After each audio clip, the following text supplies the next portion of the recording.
Utkatasana, la postura de la silla y cómo se relaciona con el Bhagavad Gita. Utkatasana, esta la que le llamamos la postura de la silla, incluso la postura feroz, requiere fuerza y resistencia física. Utkatasana proviene del sánscrito y significa Utkata, poderoso, intenso o feroz, y asana es postura. Y se le llama precisamente postura de la silla porque se asemeja a una persona sentada en una silla invisible. En la antigüedad, las sillas eran utilizadas por personas con poder y autoridad. Tenían ese derecho. Los reyes y las personas poderosas tenían este privilegio. En el Gita, tanto Krishna como Arjuna podían sentarse en una silla. Para permanecer en Utkatasana, la fuerza muscular juega un papel importante en la mejora del equilibrio del cuerpo. Para mantener el equilibrio, la concentración es vital. Este equilibrio y concentración van de la mano y Utkatasana es un desafío tanto físico como mental.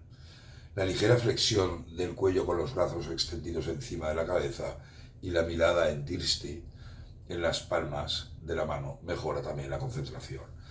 En los textos clásicos del Hatha Yoga no se menciona Utkatasana específicamente, sino que es parte del Hatha Yoga moderno, sobre todo gracias a las enseñanzas de Krishnamacharya y Yegari Patanjali Jois. ¿Cuál es el simbolismo de Utkatasana? Es fuerza interior, no es una postura cómoda, requiere resistencia y coraje para mantenerla.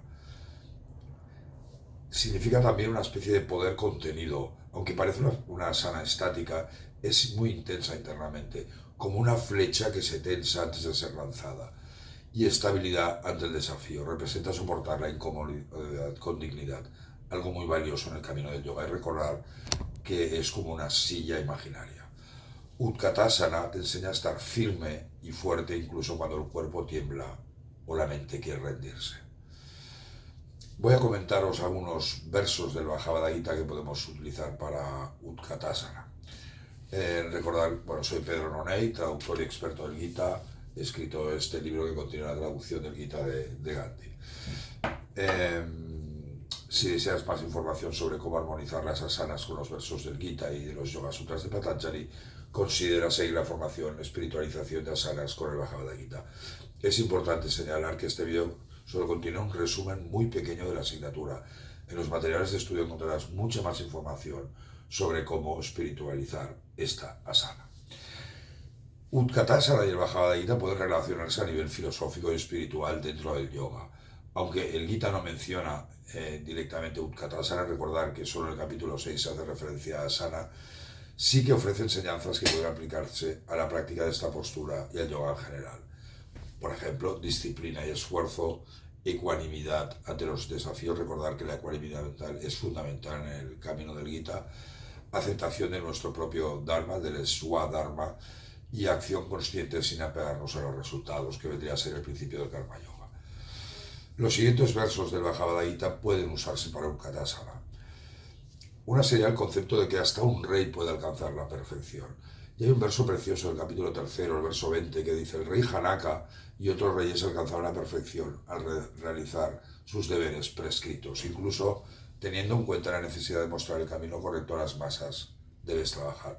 Janasana fue un antiguo rey, considerado como prácticamente un rishi, siguió el camino del yoga y logró realizar a Dios, ¿no? Y se considera como una de las referencias. Entonces, si alguien con un puesto tan elevado como es un rey, con tantas responsabilidades, tanto trabajo que hacer, puede alcanzar siguiendo el yoga a la perfección, es un buen ejemplo para nuestros alumnos.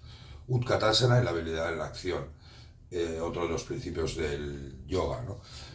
Utkatasana no solo debemos verlo como un ejercicio físico, sino una postura que nos tiene que enseñar disciplina, ecuanimidad mental y la importancia del esfuerzo personal, principios que el Bhagavad Gita promueve para el crecimiento espiritual y personal. El siguiente verso podría ser de utilidad. Es el capítulo 2, el verso 50, dice: aquí en este mundo, un hombre dotado de esta actitud de desapego escapa del fruto de los buenos y malos actos. Por lo tanto, cíñete al yoga. El yoga es la habilidad en la acción.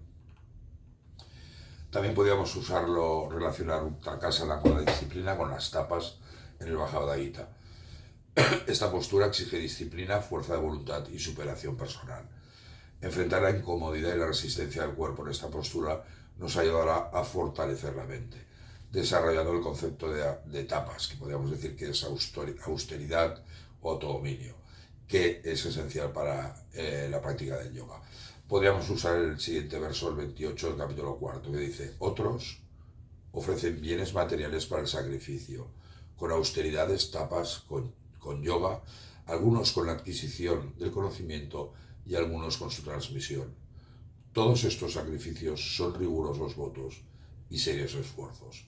O este otro, homenajear a los dioses, a los brahmanes, a los gurús y a los sabios. Pureza, rectitud, brahmacharya y no violencia constituyen la austeridad, tapas del cuerpo. Es el verso 12-14. Los versos quinto y sexto también podrían utilizarse del capítulo sobre el Dhyana Yoga, yoga de la meditación, y hay uno precioso que es: elévate a través del poder de tu mente y no decaigas, porque tu mente puede ser tu mejor amiga o tu mejor enemiga, o tu peor enemigo. Y en el siguiente verso nos amplía este concepto. Krishna nos dice: para quienes han conquistado su mente, ella es su amiga. Quienes no lo han hecho, su mente funciona como un enemigo. Y hay muchísimos más. Por ejemplo, podríamos relacionarlo con el yoga de la ecuanimidad. El verso 248 dice: actúa sin apego, firme en el yoga, equilibrando la mente ante el éxito y el fracaso. El yoga es la imparcialidad de la mente.